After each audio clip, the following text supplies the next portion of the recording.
கிறிஸ்துவில் பிரியமானவர்களே, இன்று நாம் சிந்திக்க இருக்கக்கூடிய தலைப்பு கவலை தவளை. இதான் அந்த தலைப்பு. வாழ்க்கையில் மனிதனுக்கு கவலை இல்லாமல் இருக்காது. அந்த கவலை நம்மை தவளையாக மாற்றிவிடக் கூடாது. தவளை பார்த்தோம் என்றால் ஒரு அடி கூட அதனால் தாவ முடியாது. ஒரு 5 சென்டிமீட்டர் 10 சென்டிமீட்டர்ல தான் அது தாவ முடியும். எப்பொழுது நம்முடைய வாழ்க்கையில் சுவாரஸ்யம் இல்லாமல் போகிறது என்றால், கவலை நம்மை ஆட்கொள்ள நம்முடைய எண்ணங்களும் நம்முடைய நடையும் நம்முடைய சிந்தனையும் அகல செல்வதை விட குறுகி போய் ஒரு குளத்திற்குள் அடங்கி இருப்பதை நாம் பார்த்து கொண்டிருக்கிறோம். எனவே நம்முடைய வாழ்க்கை சுவாரஸ்யம் இல்லாமல் இருப்பதற்கு காரணம், கவலையை நாம் ஏற்றுக்கொண்டு நாம் நம்மை தவளையாக மாற்றிக்கொண்டோம் என்பதுதான் உண்மையாக இருக்கிறது. ஆனால் ஆண்டவர் இயேசு கிறிஸ்துவை கவனியுங்கள். தன்னை காட்டிக் கொடுப்பவன் யார் என்பதும் அவருக்கு தெரியும். தன்னை விட்டு யார் யாரெல்லாம் பிரிந்து போவார்கள் என்பதும் தெரியும். இந்த 12 பேரை பார்த்து கேட்கிறார், நீங்களும் போய்விட நினைக்கிறீங்களா அப்படின்னா அப்பவே அவங்க சொல்லியிருக்கலாம், ஆமா நாங்களும் போய்விட நினைக்கிறோம் சொல்லியிருந்துக்கலாம். அந்த 12 பேர்ல ஒருத்தன் காட்டி கொடுக்கிறது தெரியுது. பேதுரு கூடவே இருந்து குளிபறிச்சு மறுதளிச்சுட்டு ஓடிடுவான்னு தெரியும். இவ்வளவு கவலைகள் தெரிந்த பிறகும் இயேசு ஆண்டவர் தன்னை தவளையாக மாற்றிக்கொள்ளவில்லை. இப்படிப்பட்ட உன்னதமான ஆண்டவரைத்தான் நாம் வழிபட்டு கொண்டிருக்கிறோம். தவளைகளாக மாறிவிட்டோம். அந்த கவலைகள் தான் நம்மை எப்படிப்பட்ட ஒரு தவளைகளாக மாற்றிக் கொண்டிருக்கிறது என்பதை சிந்தித்து பார்க்க வேண்டும். இயேசுவிடம் இல்லாத கவலைகள் அல்ல. தன்னை மலை மீது இருந்து தள்ளிவிட நினைத்தார்கள். ஆனால் அதில் ஒரு வரி வரும், இயேசு நழுவி சென்றார் அப்படிங்கிறது. இயேசு நழுவி செல்கிறார். நாமும் நம்முடைய கவலைகளிலிருந்து சற்று நழுவி செல்ல கற்றுக்கொள்ள வேண்டும்.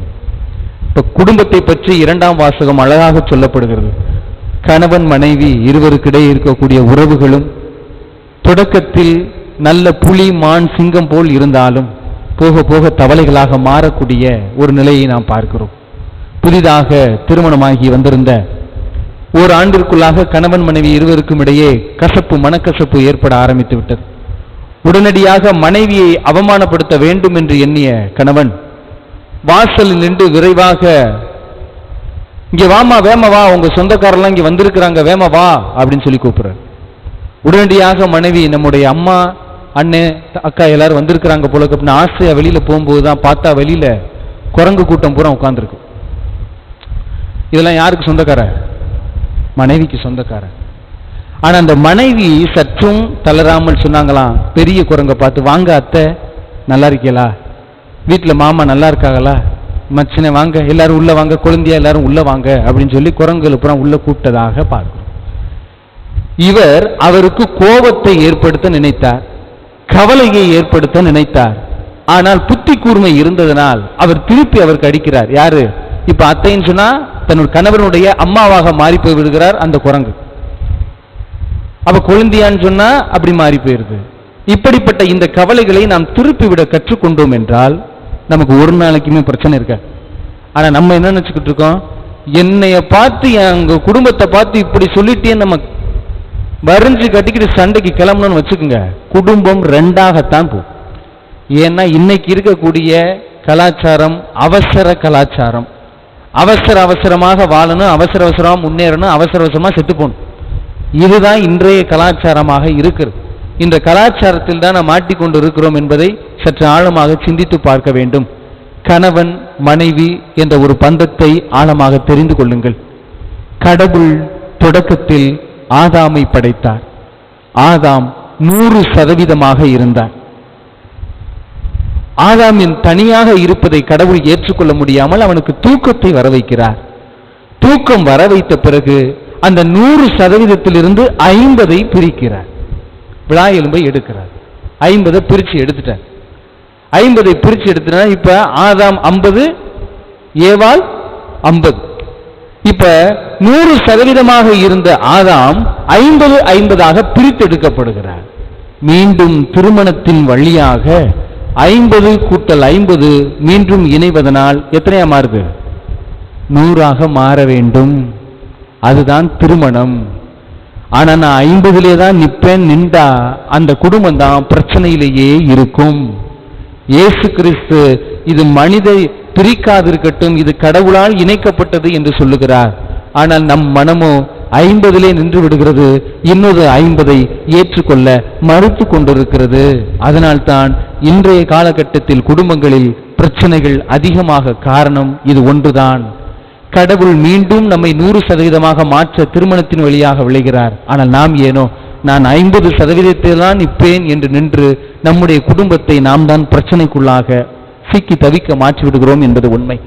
எனவே கவலைகள் நம்மை யாராக மாற்ற வேண்டும் என்பதை தாமஸ் ஆல்வா எடிசனிடமிருந்து கற்றுக்கொள்ள வேண்டும். தாமஸ் ஆல்வா எடிசன் 2 இடங்களில் தோல்வியை தழுவுகிறார். ஒன்று, தன்னுடைய ஆய்வு கூடங்களிலே அனைத்து ஆராய்ச்சிகளையும் வைத்துவிட்டு அவர் வீட்டிற்கு சென்று உணவருந்திவிட்டு வருகும் போதே அவருடைய ஆய்வு கூடங்கள் அனைத்தும் எரிந்து கொண்டிருக்கின்றன. தீயில எரிந்து கொண்டிருப்பதை பார்த்த அந்த தாமஸ் ஆல்வா எடிசன், நம்மளா இருந்த கவலையில மூழ்கி இருப்போம். ஆனா தாமஸ் ஆல்வா எடிசன் சொன்னாராம், நெருப்பை பார்த்து சொல்லுகிறார், ஓ நெருப்பே, இன்று நீ வென்று விட்டாய், ஆனா நினைச்சுக்கிட்டு இருக்காத நாளைக்கு நான் உன்னைய வெல்வேன் அப்படின்னு சொல்லிட்டு மீண்டும் தன்னுடைய ஆராய்ச்சியை தொடங்குகிறார். அவர் தன்னுடைய வாழ்நாளிலே 1093 கண்டுபிடிப்புகளை கண்டுபிடிக்கக்கூடிய அளவிற்கு அவர் வளர்ந்து வருகிறார். இது வளர்ச்சிக்கு காரணம் பின்னாடி இருந்த ஒரே ஒரு பைபிள் வசனம் மட்டும்தான். அடுத்த கட்டம், பல்பு செஞ்சுட்டு அதை அறிஞர்கள் முன்பாக அதை ஆய்வுக்கு உட்படுத்த வேண்டும். அப்ப அறிவியல் ஆராய்ச்சியாளர்கள் எல்லாம் அமர்ந்திருக்கிறார்கள். தாமஸ் ஆல்வா எடிசன் வருகிறார். அவருடைய உதவியாளர் மிகப்பெரிய ஒரு குண்டு பல்பை எடுத்துட்டு வரார். எடுத்துட்டு வரும்போது கை தவறி அவருடைய கையிலிருந்து பல்பு கீழே விழுந்துருச்சு. விழுந்து அந்த பெரிய பல்பு உடைஞ்சிருச்சு. அந்த ஒரு பல்பை செய்வதற்கு 3 மாதங்கள் காத்திருந்தார் தாமஸ் ஆல்வா எடிசன். உடனடியாக கூடியிருந்த அறிவியலாளர்கள் எல்லாம் சொன்னார்கள், இன்னைக்கு செத்த அந்த உதவியாளர் அப்படின்னு சொல்லி நினைச்சுக்கிட்டு இருக்கும்போது தாமஸ் ஆல்வா அவருடைய தோளை தட்டி, தன்னுடைய உதவியாளருடைய தோளை தட்டி, வாங்க போயிட்டு வருவோம், கொஞ்ச நேரம் அமர்ந்திருங்கள் என்று அந்த ஞானிகளை பார்த்து சொன்னாராம். போய் ஒரு மணி நேரத்திற்குள்ளாக புது பல்பு ஒன்றை செஞ்சு அதே உதவியாளருடைய கையில கொடுத்து கூட்டிட்டு வந்தாராம். அப்ப கரண்ட் வச்சுட்டாரு, கரண்ட் வெற்றி பெற்றது. ஆனா இருந்தவர்கள் எல்லாம் கேட்டார்களாம், நீங்கள் அவரை திட்டுவீர்கள், அடிப்பீர்கள் என்று நினைத்தோம், ஆனால் எப்படி இந்த மனம் உங்களுக்கு வந்தது என்று சொல்லும் போது தாமஸ் ஆல்வா எடிசன் அழகாக சொன்னாராம், இந்த பல்பு உடைஞ்சிருச்சு, அதை என்னால திருப்பி கண்டுபிடிக்க முடியும். ஆனா மனித மனம், அவனுடைய மனத்தை நான் திட்டி உடைச்சிட்டேன் அப்படின்னா நான் எதை கொண்டும் சரி செய்ய முடியாது. நான் என்னை பக்குவப்படுத்தி கொண்டதனால் தான் 3 மாதங்கள் கண்டுபிடிக்க வேண்டிய அந்த பல்பை ஒரே 1 மணி நேரத்தில் என்னால் கண்டுபிடிக்க முடிந்ததற்கு காரணம் ஆண்டவராகிய இயேசு கிறிஸ்துவினுடைய அந்த சிலுவை பயணம் என்று சொல்லி முடிக்கிறார். அவர் 3 முறை கீழே விழுந்தார். கீழே விழுந்தவுடன் சிலுவை மரத்தை பார்த்து, ஏன் இவ்வளவு கனமாய் இருக்கிறாய் தந்தையே, இந்த சிலுவை மரத்தினுடைய எடையை சற்று குறையும் என்று கேட்கவில்லை. ஏன் இந்த மண் மீது என்னை விழ வைக்கிறாய் இறைவா, சற்று ஏதாவது ஒரு பஞ்சுமெத்தை போடுங்கள், அதில் மீது விழுந்து எழுந்து விடுகிறேன் என்று இயேசு ஆண்டவர் கேட்கவில்லை. இந்த மண் மீது விழுந்தாலும் சிலுவை எடை சுமந்தாலும் அவர் எழுந்து நிற்கக்கூடிய அந்த நிலையை நாம் பார்க்கிறோம். கவலைகள் நம்மை தவளைகளாக மாற்றத்தான் நினைக்கும். சிலுவை இயேசுவை தவளையாக மாற்ற பார்த்தது. மண் மீது விழுந்தார், விழுந்து நான் தவளை அல்ல சிங்கமடா என்று எழுந்து நிற்கிறார். அதுதான் இயேசுனுடைய உன்னதமான ஒரு வாழ்க்கை குறிப்பாக நமக்கு பயன்படுகிறது. நாம் படுகிற கவலைகள் எல்லாம் அற்ப கவலைகள். ஒரு நாள் கவலை, 1 மாசம் கவலை, 1 வருஷம் கவலை, அவ்வளவுதான். ஆனால் அந்த 1 வருஷ கவலையை நம்ம ஒரு ஆயுள் கால கவலையாகவும் மாற்ற முடியும். அப்ப இந்த கவலைகளின் மூலமாக நான் எப்படி முன்னேற முடியும் என்பது பார்க்க வேண்டும். நல்ல மாங்காய் மரம் காய்ச்சிருக்கு, கல்லடி படலைன்னா அந்த மாங்காய் மரத்துக்கு மதிப்பே கிடையாது. உங்களை திட்டுறாங்களா, உங்களை இல்லாத போலதான் சொல்றாங்களா, சந்தோஷப்படுங்க. ஏன்னா காசு இல்லாம உங்களை பத்தி விளம்பரப்படுத்துறாங்க அப்படின்னு சொல்லி சந்தோஷப்படுங்க. அதை விட்டுட்டு நீங்கள் கவலைப்பட ஆரம்பித்தீர்கள் என்றால் உங்கள் எதிரி சந்தோஷப்படுவான். ஏன்னு சொல்றேன், இப்ப நான் கவலைப்படணும் அப்படின்னு என் எதிரி முடிவெடுத்துட்டான். உடனே அந்த எதிரி வந்து சொல்றான், நீங்க என்ன இப்படி இருக்கீங்க, அப்படி இருக்கீங்க, அப்படி இருக்காதீங்க, இப்படி இருங்க அப்படி சொல்லிட்டான். இப்ப நான் என்ன சொல்லணும், இந்தா என் கை வேற என் கால் வேற, ஓன் கை வேற ஓன் கால் வேற, ஓன் இஷ்டத்துக்கு தான் நீ ஃபேன் செட்டை மாட்ட முடியும். நீ இருக்கிறது 3 அடி, நான் இருக்கிறது 6 அடி. ஓன் ஃபேண்டை நான் போட்டாலும் என் ஃபேண்டை நீ போட்டாலும் சரியா இருக்குமா? சரியா இருக்காது. அப்ப உன்னுடைய நலனுக்கு நீ இரு, என்னுடைய நலனுக்கு நான் இருக்கிறேன். இது சுயநலமாக மாறிவிடாமல் பார்த்து கொள்ள வேண்டியதுதான் நம்முடைய வேலையை ஒழிய, நாம் பொது நலத்தில் ஈடுபடும் போது சுயநலத்தில் மாறிவிட்டோம் என்றால் அது நமக்கு பிரச்சனையாக போய்விடும். இப்ப நீங்களும் பொது நலத்தில் தான் இருக்க வேண்டும், அதுதான் குடும்ப நலம் என்று சொல்லி முடிப்பார்கள். எனவே அன்பிற்கினிய உறவுகளே, நீங்கள் தயவு செய்து உங்களுடைய உடலையும் சரி உள்ளத்தையும் சரி கவலைகளால் நிரப்பி விடாதீர்கள். சில நோய்களுக்கு மருந்து தேவை, சில நோய்களுக்கு மருந்து தேவை, சில நோய்களுக்கு மறதி தேவை. அந்த மருந்தை உண்டோம் என்றால் அந்த நோய் சுகமாகும். அதனால்தான் மறு அந்து. இந்த மறுத்து நீ உணவை உண்ணும் போது, இந்த கவலைகளை அறுத்து நீ ஒரு மருந்தை சாப்பிடும் போது அது உனக்கு மருந்தாக மாறும். இல்லை என்றால் அதுதான் உனக்கு விஷமாக மாறும் என்று சொல்லப்படுகிறது. எனவே அன்பிற்கினிய உறவுகளே, சில வரிகள் மிகவும் ஆய்வுக்கு உட்படுத்தக்கூடிய வரிகளாக இருக்கும். 2 வரிகளில் ஆழமான கருத்துக்களை சொல்லுவார்கள். ஒரு நாட்டில் பார்த்தீங்கன்னா நிற வேறுபாடு, வெள்ளையனா கருப்பனா, இதுதான் நிற வேறுபாடு இருந்தது. அவர்களுக்காக 2 வரிகளில் ஒரு கவிதை எழுதினார். என்னன்னா, கருப்பாய் இருப்பவர்களுடைய உடலில் ஓடுகிற ரத்தம் சிவப்பு, சிவப்பாய் இருப்பவருடைய நிழல் கருப்பு. முடிஞ்சு, எல்லாம் ஒண்ணுதான். மனிதனுக்கு ஏபிசிடி தெரிந்தவனுக்கு கியூல போக தெரியாது. ஏபிசிடிக்கு தெரிந்தவனுக்கு கியூல, அதாவது வரிசையில போக தெரியாது. ஏபிசிடி தெரியாத எறும்புக்கு வரிசையில போகாம இருக்க முடியாது. இதுதான் நம்முடைய வாழ்க்கை தரம். நம்முடைய கல்வி நம்ம எங்கு கொண்டு போய் சேர்க்கிறது? அவசரம் அவசரம் அவசரம். நான் அவசரமாக கவலைப்பட வேண்டும் என்பதற்காக நாம் கவலைப்பட்டு கொண்டிருக்க கூடாது என்பதுதான் என்னுடைய தாரக அம்சமாக இருக்கிறது. எனவே அப்படிப்பட்ட ஒரு உள்ளத்தோடு நாம் எதிர்பார்க்கும் போது நம்முடைய வாழ்க்கை சிறப்பாகவும் சீரிய சிந்தனை கொண்டதாகவும் இருக்கக்கூடியதாக இருக்கிறது. இன்று ஆண்டவர் நாம் தவளைகளாக இருக்கக்கூடாது என்பதை அவரும் வாழ்ந்து காட்டுகிறார், தன்னுடைய சீடர்களுக்கும் போதிக்கிறார், அவரை பின்பற்றக்கூடிய நமக்கும் இவற்றை தான் போதிக்கிறார் என்பது உண்மை. இதோ உன் தாய் என்று யோவானிடம் கொடுத்ததற்கான காரணம், நீ தவளையாக மாறிவிட்டாய் யோவான், உன்னை மீண்டும் சிங்கமாக மாற்றுவது என் தாயுடைய வேலை, அவள் செய்து கொள்வாள், நீ உன்னை அவளிடம் ஒப்படைத்து விடு என்பதுதான் அதனுடைய பொருள். எனவே அன்பிற்கினிய உறவுகளே, நாம் இன்றைய வாழக்கூடிய இந்த சூழலிலே நான் எப்படி இருக்கிறேன் என்பதை புரிந்து கொள்ள வேண்டும். கவலை கவலை கவலை நம்மை தவளையாக மாற்றி விடாமல், ஒரு தாமஸ் ஆல்வா எடிசனை போல, ஒரு அன்னை தெரசாவை போல நம்ம மேலே நோக்கி செலுத்த வேண்டும். அன்னை தெரசாவுடைய வாழ்க்கையில நாம் பார்க்கிறோம், அழகான ஒரு வாழ்க்கை. அந்த கான்வென்ட் தான் உலகத்திலே மிகப்பெரிய பணக்கார கான்வென்ட். அவங்க முதல்ல இருந்த கான்வென்ட். நேரத்துக்கு சாப்பாடு, ஆங்கில பள்ளி ஆசிரியை, நல்ல சாப்பிடலாம், நல்ல அமைதியா இருக்கலாம், சந்தோஷமா இருந்துக்கலாம். அவங்களுக்கு சம்பளமே 60,000 ரூபாய் அப்போதைக்கு பார்த்துக்குங்க. நல்ல பணக்கார கான்வென்ட்ல இருந்தாங்க.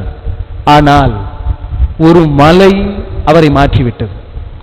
ஒரு மழை அடிக்கிறது, மழை அடித்த பிறகு அவருடைய ஜன்னல் திறக்கிறது, அவருடைய அறையுடைய ஜன்னல். அந்த ஜன்னலில் இருந்து பார்க்கிறார் ஒரு குக் கிராமம், ஸ்லம் ஏரியா அப்படின்னு சொல்லக்கூடியது.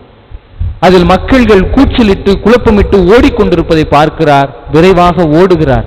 ஓடி பார்த்தாக்கா அங்க இருக்கக்கூடிய எலும்புகளை பூரா என்னெல்லாம் போலுக்கு அந்த அளவுக்கு குழந்தைகள் பூரா வறுமையில் இருக்கிறாங்க. உடனடியாக மீண்டும் தன்னுடைய கான்வென்ட்டுக்கு வந்த அவருக்கு வந்த அந்த அன்னை தெரசா தன்னுடைய முக்காடை எடுத்து, நல்லா கவனிங்க, தன்னுடைய தலையில் மாட்டியிருக்கக்கூடிய அந்த முக்காடை எடுத்து அதில் அரிசியை கொட்டி அதில் முடிச்சை போட்டு விரைவாக மீண்டும் அந்த இடத்திற்கு ஓடுகிறார். அங்கு 3 குழந்தைகளை வைத்திருந்த ஒரு பெண்மணியிடம் இந்த அரிசியை கொடுத்து, விரைவாக உன் பிள்ளைகளுக்கு சமைத்து கொடு, இல்லை என்றால் இறந்து விடுவார்கள், எலும்பு தெரிகிறது, வேமா எடுத்து கொடுன்னு சொல்றாங்க. அங்கிருந்த அந்த 3 குழந்தைகளுடைய தாய் அவருடைய வீட்டின் திண்ணையில் அந்த அரிசியை கொட்டி சரிசமமாக 2 பாகங்களாக பிரிக்கிறார்.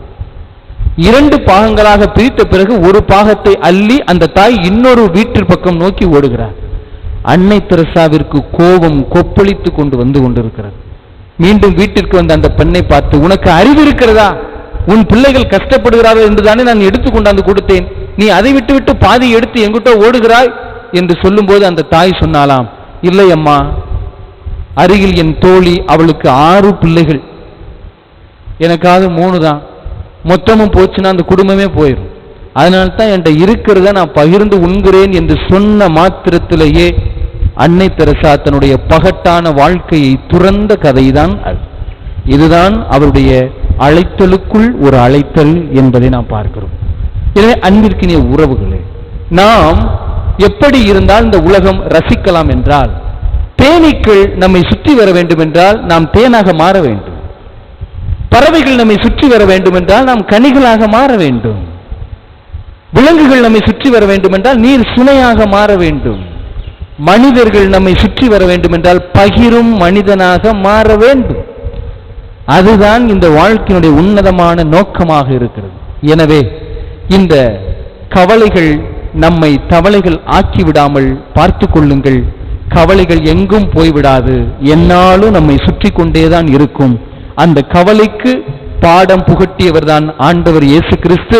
அந்த ஆண்டவர் இயேசு கிறிஸ்துவை தான் நாம் வணங்கி கொண்டிருக்கிறோம். அந்த ஆண்டவர் இயேசு கிறிஸ்துவை நாம் பின்பற்றினோம் என்றால் நாமும் கவலையில் மூழ்கிவிட மாட்டோம் என்பதுதான் உண்மையாக இருக்கிறது. பிரசங்கம் முடிஞ்சு. நேற்று ஒரு கேள்வி சொன்னேன், அதை இன்னைக்கு பதில் சொல்லிடுறேன். ஏன் ஆண்டவர் இயேசு கிறிஸ்து இந்தியாவில் பிறக்கல, நெதர்லாந்துல பிறக்கல, அசாம்ல பிறக்கல, அண்டார்டிகால பிறக்கல? ஏன் பெத்லகேம்ல பிறந்தார்? அப்ப பலர் கேட்கக்கூடிய கேள்விகள், நீங்கள் ஆங்கில கடவுளை வணங்கி கொண்டிருக்கிறீர்கள், நீங்க ஒரு வெள்ளைக்கார சாமியார வணங்கிக்கிட்டு இருக்கிறீங்க அப்படிங்கிறது தான் கேள்வியினுடைய உச்சம். இது என்கிட்ட தான் அந்த கேள்வியை கேட்டாங்க. வேற ஒன்றும் இல்லை, ஆய்வுக்கு உட்படுத்தி வரலாறுகளை மீண்டும் பார்க்கும்போதுதான் தெரிகிறது அதனுடைய உச்சம். பெத்லகேம் என்பது, இப்ப அந்த கோயிலுக்கு மையம் எது? இந்த ஆலயத்துக்கு மையம் எது? இந்த ஆலயத்துக்கு மையம் எது? அதான் மையம், அது மையம், அதான் நடுப்பகுதி. அதிலிருந்து இதை நாம் கவர் பண்ணோம். இந்த உலகத்திற்கே மையம் பெத்லகேம். இயேசு கிறிஸ்து மையத்தில் பிறந்தவர். அதனால்தான் அவர் ஆண்டவர் இயேசு கிறிஸ்துவாக இருக்கிறார். ஏன் இந்தியாவில் பிறக்க வேண்டியது அவசியம் இல்லை. நல்லவர்கள் எங்கு பிறந்தாலும் நல்லவர்கள் தான். அந்த பெத்லகேம் தான் இந்த உலக வரைபடத்திலேயே மையம்.